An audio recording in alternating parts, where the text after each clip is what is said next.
Hi everyone, that was meant to have an intro. Should we play the intro? See you in a sec.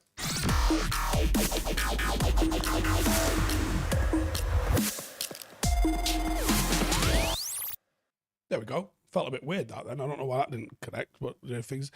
How's everyone's day going? It's Thursday, which means we're only a couple of days now away from the Premier League season starting. Time to get back in the mixer for everyone. Can't wait. It's going to be an absolute epic season where Manchester United are going to go from being sixth probably to fifth. Right, let's talk about what we're here to talk about then. So, which players are moving? Apparently, we've got an update on Sesko. What is the latest? So, United apparently are in talks, but we seem that we're in difference on the price of him, and that's according to Damesh Sheth from Sky. And that's because Sesko still has 4 years left on his deal. It seems like they're interested in getting a lot more bang for their buck. Romano says United are competing with Chelsea to get Sesko. Both clubs have had a meeting with Salzburg. Romano also said that in the next few days are key. United now know they need to be fast, whereas Chelsea are the one other club that's in the race. Sesko's going to decide over the next few days what he wants to do. That's going to be interesting to see how that all goes off. And I think Ronaldo is going to be a massive key to this here. As much as I personally believe that getting Sesko in now, no matter what. Look, Ronaldo's either going now or in 12 months, or potentially if he doesn't go now, he might even go in 6 months, depending on how it all shakes out. I think Ronaldo is going, right? That Ronaldo will not be here in 3 years' time. I guarantee it. It might not be here in 2 years' time. I guarantee it. And he probably won't be here in a year's time. So if you think Sesko's as good as he could be, then get him now. And if he just has to be a little bit of a rotation option for a year, the guy's 19. Does it matter?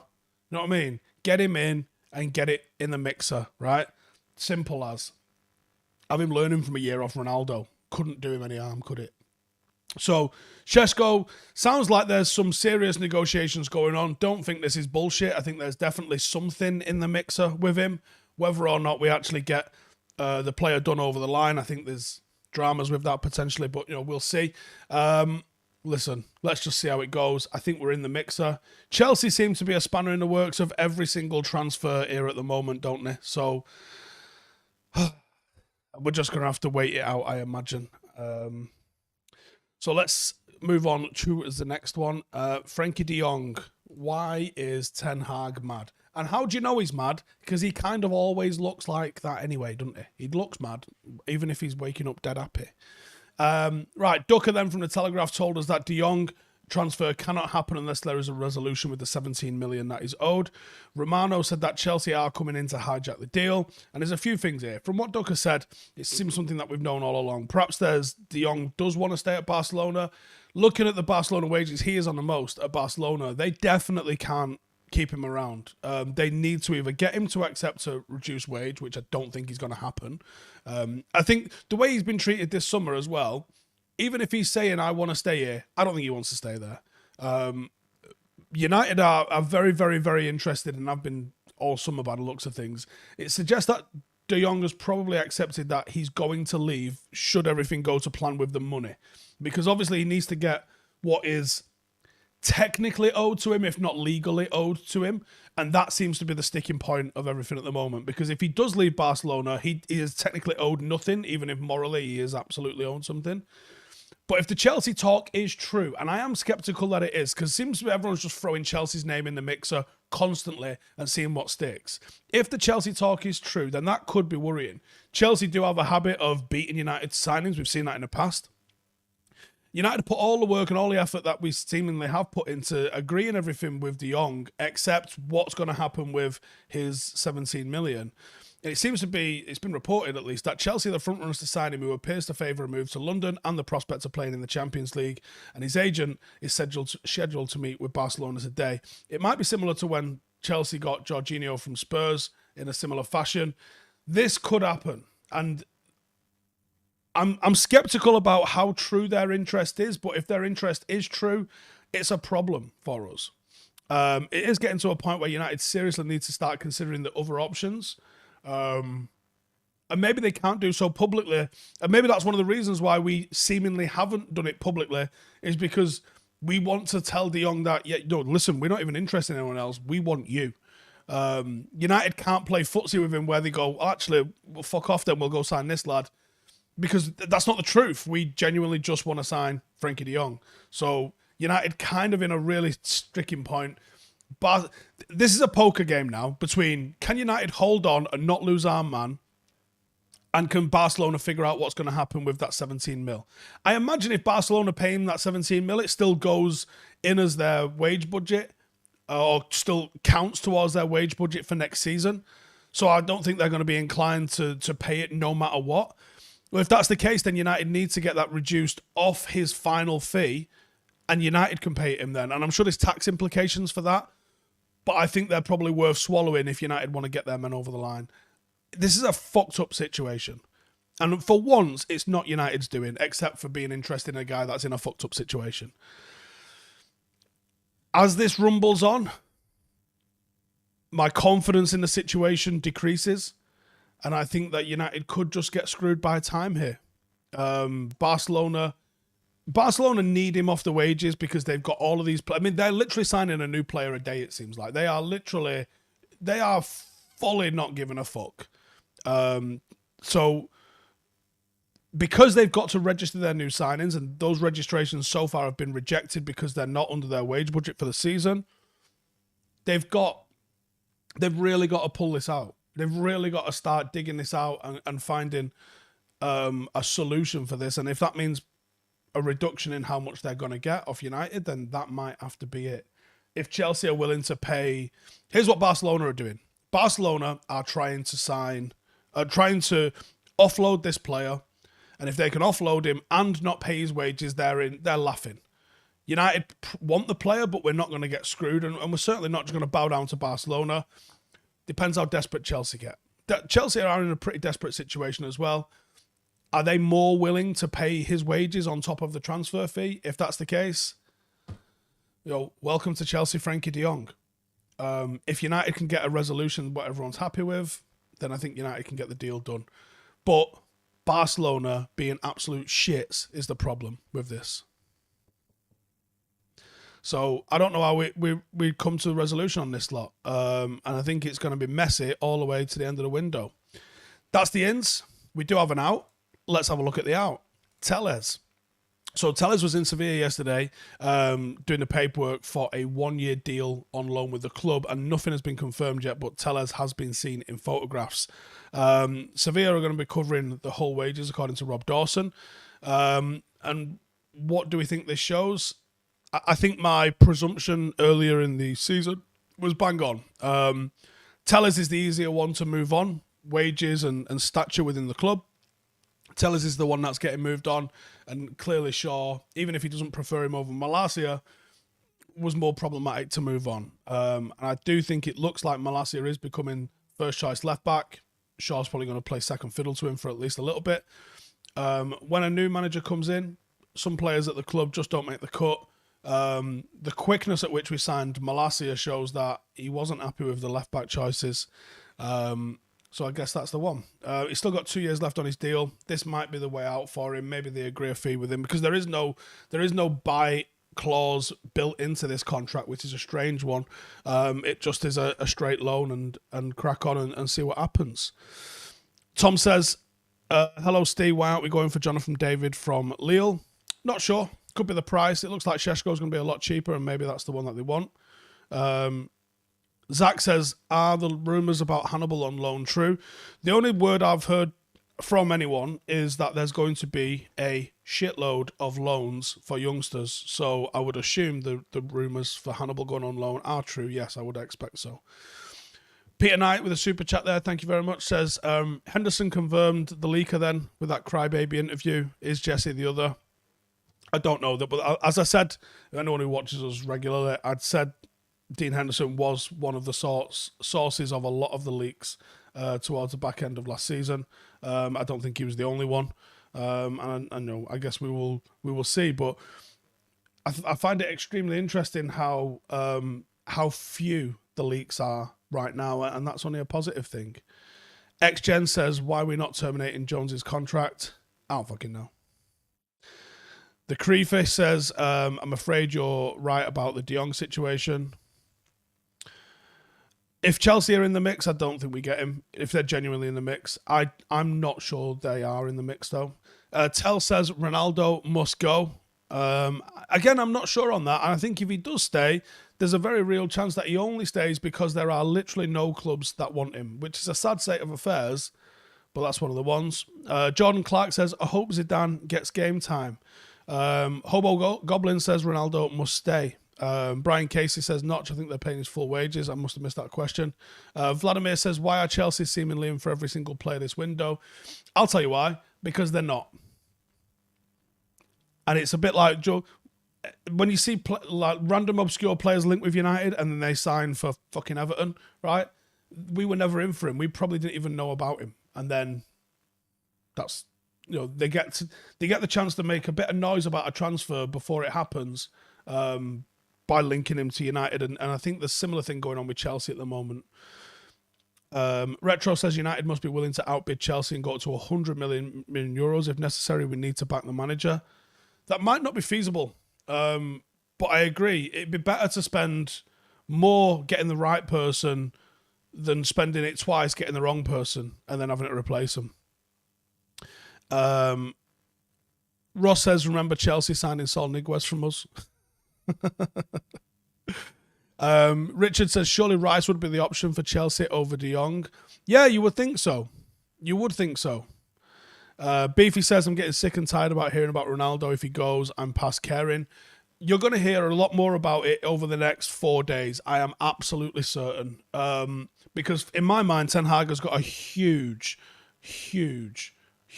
decision to make this weekend. Does he go with Anthony Martial, who has performed and deserves to start? Or does he go with Cristiano Ronaldo after seeing him for 45 minutes and, to be honest, putting in a bang average performance? We will find out where the player power lies on Sunday morning when we find out what the team is. Michael Fagan says Charlie McNeil needs to be given a chance. We need more goals, and the kid scores goals. Should be dipped in and out of some games. Should have brought him on tour. I would agree with that. I don't know why we didn't bring Charlie on tour. Purple Butterfly said he should start Marshall. To be honest, I'm leaning that way. Yeah, I don't see a case for starting Ronaldo right now. Morozzi says, I prefer Varane over Maguire. You're not the only one, pal. Ben Lee says, first bit of word mirroring today regarding... Seen a first bit of word mirror today regarding Greenwood.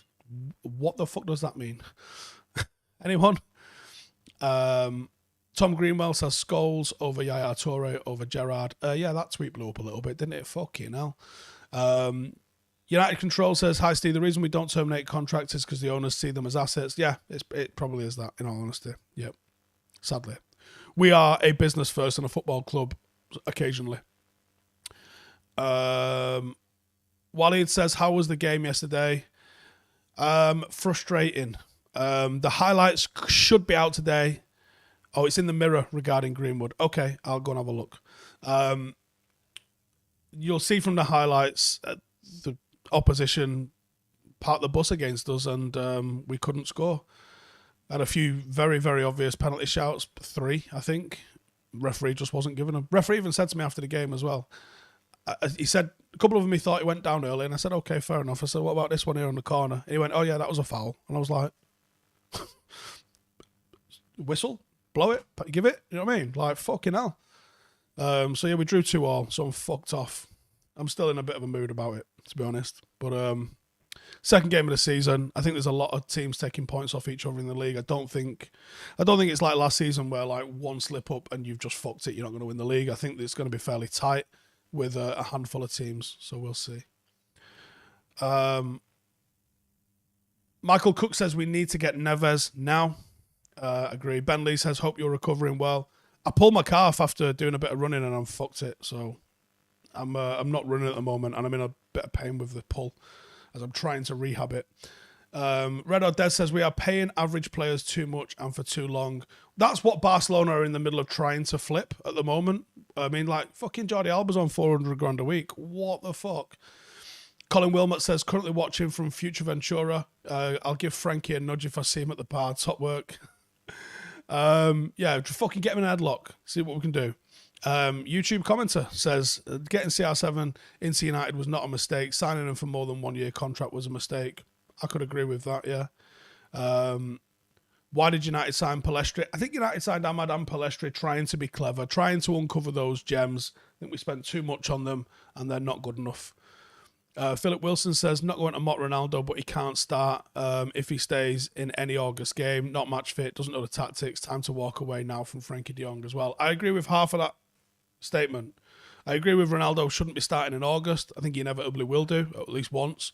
But I don't think it's quite the time to get rid of Frenkie de Jong just yet. Gaetan and Schneider in, says Mark Edmond. Yeah. Have I seen the clip of Arteta playing You'll Never Walk Alone in training before they lost 4-0 at Anfield? Yeah, and I'm sickened by this for several reasons. For one, it's hilarious, and it's Arsenal, and it's fucking well cringeworthy, innit? For two, the Scousers are going to fucking love that. That fucking atmosphere at Anfield is a myth. It's louder in my fucking office on a day-to-day basis than it is at Anfield. They're fucking pathetic. They all stand up, they sing that song, and then they fucking sit down and don't make any fucking noise. The Anfield atmosphere is the biggest fucking... You can hear the players talk to each other. Biggest myth in fucking football, that. That and everyone from Manchester's a City fan. I went to school with about 3. Fucking clearly isn't. Martin Lewis says, if Ten Hag wants De Jong, we should continue to back him. You've got to hope Ten Hag and Frenkie de Jong are having honest conversations. And that's it. That's all you can hope for. If Frankie's like, listen, nah, not interested, you'd hope that Ten Hag goes okay and moves off. Josh says City fans all live in Stockport. Oh, that's the truth. That's the truth. Paul Madders says, now I found a member, number 565 up the paddock. Fucking brilliant. I've loved seeing all of these photos from everyone. If you've got a photograph of your membership that's come in, then do tweet it at us and we'll share it, or stick it on Instagram and tag us. Taryn says, the only City fans I know are Noel and Liam Gallagher. Noel Gallagher's a fucking Celtic fan. They were seen at Main Road about as often as I was. Chetan says, we need Neves. Why don't we go for Neves? Brian says, do I think Frenkie de Jong will sign? I've gone from being quite sure to really 50-50 now. Colin Wilmot says, has Ten Hag sorted out the pre-match warm-up yet? So yeah, obviously I was impressed on Sunday, so I managed to actually sit there and I did go and check out the warm-up, and they do a 4v4 plus 2, which is what we do in a warm-up, so I was fucking loving seeing that. And then they did a bit of a finishing drill, which I've stolen as well, and we did it in training on Tuesday. So yeah, I am actually seeing warm-up routines from United that are actually worth copying, not the way it was when I was watching United under Ollie and thinking, like, we literally warm up better than United. Like, what the fuck is going on? Mankey says, hello, Steve, got my certificate yesterday. Number 19, fucking mint. Get in. Darren Cox says, I want all the signings to be Ten Hag's choice for a system, not the Boers to sell shirts. Correct. Comment, do I think there's anything going on with the Milinkovic-Savic links? No, I don't. Jules says, do you mean we're being coach stuff? It does look like we're being coach stuff, yeah. Ben says, Paddock versus United reserve friendly. United reserves will take us to the fucking cleaners. United under 18s will take us to the fucking cleaners. United under 16s, we might level it off a little bit because of physicality. But there'll be some players in there which fucking can't get near. And you think from a technical ability, they would be very, very, very good. If we played a United, like, they occasionally do like under 17s and stuff like that. If we played United under 17s game, probably be competitive. We're actually playing Bolton pretty soon, and I can't wait. And when I was growing up, right, Bolton is the Sam Allardyce team that was in the UEFA Cup, right? It's the Anelka, JJ Okocha team. You know, it's that team. It's Kevin Davies. It's Djorkaeff. It's Ivan Campo. It's that fucking team. There was a force in the Premier League, and I could be taking Paddock to play them in a couple of weeks. It's only a friendly, obviously, against their development squad, and we might get tatered, but we might not. It'd be interesting to see. JE says, Ten Hag is a serious man. I think that you cross him at your peril. If the Young deal gets fouled up, he will carry the grudge until with the party that let him down until the extinction of the cockroach. Yeah, let's hope so. Dormant says they had Hierro and Jardel bonkers time. Bolton, I hate the fans. Loved what that happened with them for a minute. They were genuinely hitting above their weight, weren't they? If Ten Hag signs, he will create players that sell jerseys. That's the one. Yeah, make them. Do a scout report on Fabio and Ruiz, Uar, and perhaps Milinkovic-Savic. We've done one on Ruiz. Uar, I've been a little bit of a fan of for a while. I think he's a real tidy player. And Uar might actually be more in the mould of De Jong, actually, than what we need if we could get him. Embarrassing situation on Ronaldo. I seen someone fucking coming out and saying that Ronaldo had permission. I don't know where the fuck they made that up from. The first team players probably had permission to leave, the ones that were sitting in the stand. But the players that play never have permission to just fuck off at half time. I said, I don't know Ronaldo's schedule. He might have been working on something, but to come out and say like he definitely fucking had permission and then see it shot down by Ten Hag. Yeah, like, why would you state something that you don't know the fucking truth of as truth? Ross says, I was watching some of Kakere at Lyon. He looks like a good centre midfield prospect when we don't get De Jong. ASDF says, Tielemans, Nunes, SMS, Sengar, Wijnaldum, Neves, Palina. So many lost opportunities this summer. There's loads of good... We've said this, didn't we, a lot last year. You can go and improve United by only shopping in the bottom half of the Premier League if you had to. There's tons. Colin says the same person said Ronaldo went home to have an ice bath because the club doesn't have them. The ice baths are in the changing room. There's two of them. In fact, I went in the... Me and Rio did a video, didn't we? I don't know if it... Did we show any footage from inside the changing room in that? I think we did actually, didn't we? Because I think the video that we did, we had talking, walking out the tunnel and all that sort of stuff. I think... the new changing room, like I'd been in the old one a couple of times. The new one's really nice, and it's built around a big TV at one end of it, which the analysts plug into and can show the clips and all that sort of stuff. And the ice baths are just outside that door at the back, right there. Richie says, I don't know why they don't just go and get Lima for 20 odd million. It's like I said, there's tons. Chris says, not seen the new room yet. Are there videos out? I reckon if you just search on YouTube, Manchester United dressing room, new dressing room. So it's not the one with the brown sort of walnutty kind of look.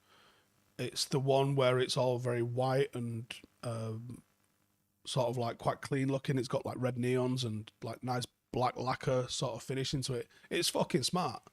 It's smart.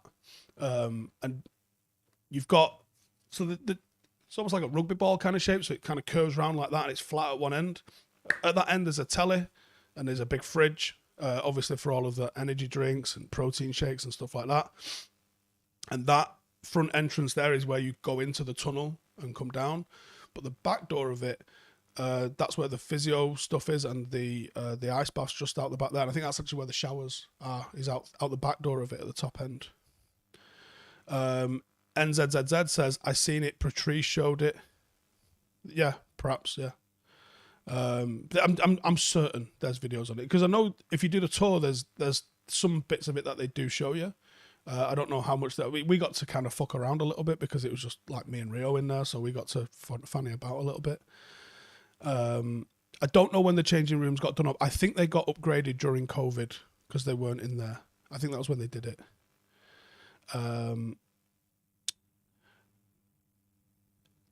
Is Frenkie de Jong really on 450 a week at Barca? I don't know how I feel about breaking our wage structure again. Yeah, I mean, technically we're going to have to pay him a lot. You're not going to get him in for 200, are you? He's not going to join United in half his wage. He could stay at Barcelona in half his wage and get fucked up out again. So I think that's interesting. Chris says, why do I think Ten Hag moved the dugouts? Difficult to say, to be honest. It could be, he said it's because the subs warm up on that side. I think that's quite minor. If that's a big factor for him, that's a big factor for him, but it seems quite minor to me. I think it might be more of our old dugout was closer to the away fans, which obviously are quite vocal and noisy, whereas it's only 10 metres difference, but you can be closer to the TRA, closer to the Stretford end.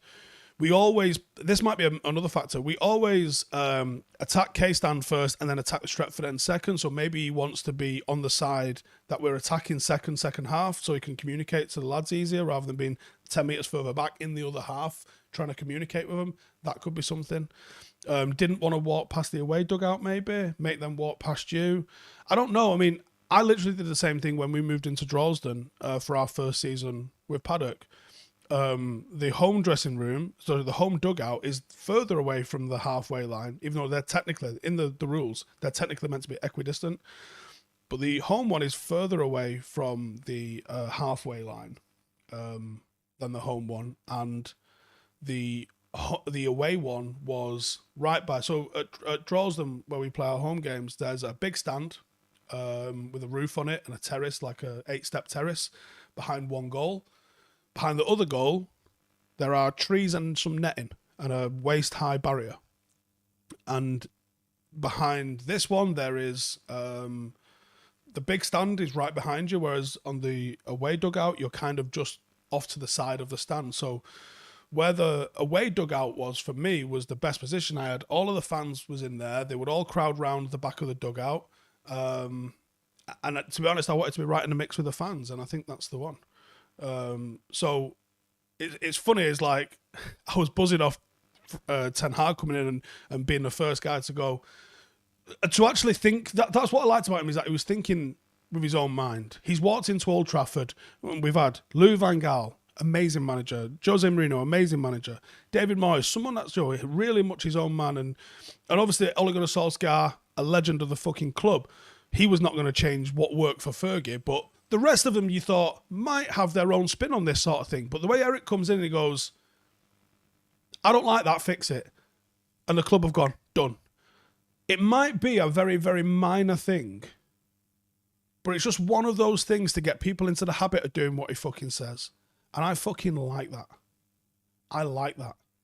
I like that he's gone in, looked at something which I reckon most of us never even considered the factors of. He's walked in and gone, I'd prefer this. And he's dealt with it and he's done it. And I like that. And if it makes the team 1% better, that can be enough for an extra couple of games. And like Dirk's just said in the comments there, attention to detail. We know he's meticulous. We know the way he plans his training sessions are meticulous. We know the way he wants the team to play will be meticulously prepared. And if he's going into the level of detail in terms of swapping the dugouts around, there is no stone going to be unturned here. And that, for me, is what's going to make the difference. And if the players start to believe that he's on top of everything, down to which fucking side the dressing room is, then that's good. I love that. Lancer says Ronaldo better not step out in front of the fans at Old Trafford anymore. There was a bit of mooing on Sunday. It might have been suing. It might have sounded like a bit like a moo, but there was a different noise. Chris says we haven't seen nothing yet. It took him 3 or 4 months to make the big changes at Ajax. Peter Jackson says Samat's seat was there.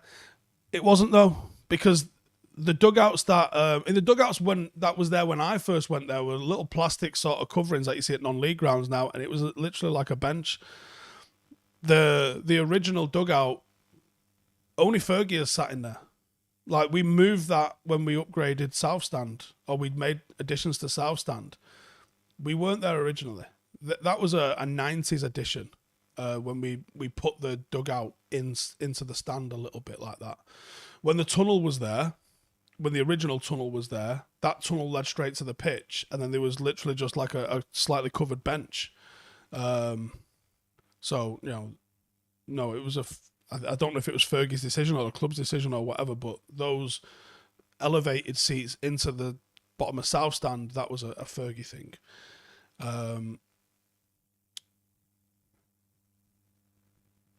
Are we leaving De Jong, says Abhinav? I don't think so. What happens if Ronaldo can't get a move? Well, he's contracted, so he will be here. How much he features will be, I guess, on how much he works. And again, massive decision for Ten Hag to make is whether or not he actually plays him or drops him. That's going to be really interesting to find out. QY says Savage should get more involved with the first team. Robbie or Charlie? I think Charlie's going to have his time.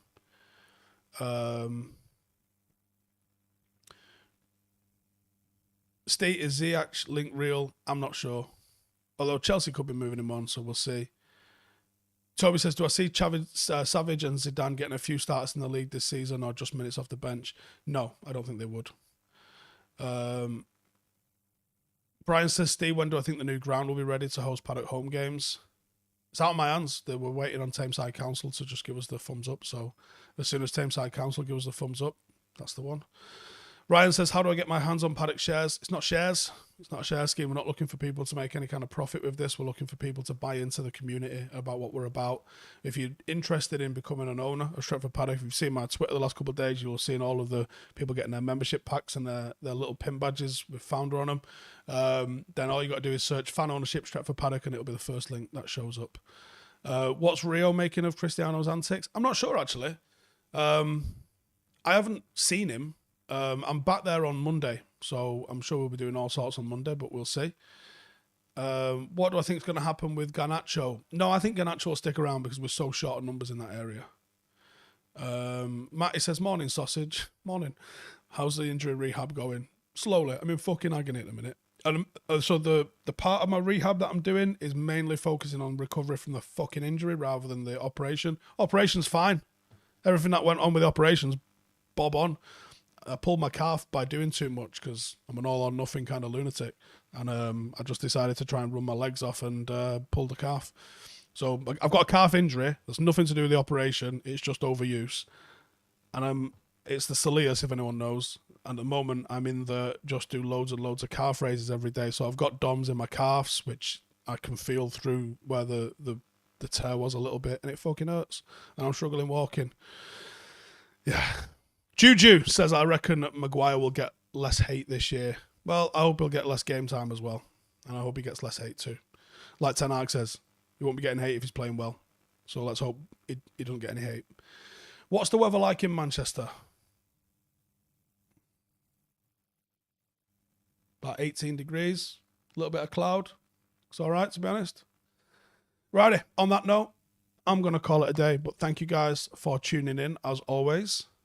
Hope you have a good Thursday. Stay tuned later for the highlights coming out on Stretford Paddock. You guys let me know what you think. The opposition celebrated a draw. We were fucking fuming. Make of that what you will. And I'll catch you in the next one. Laters.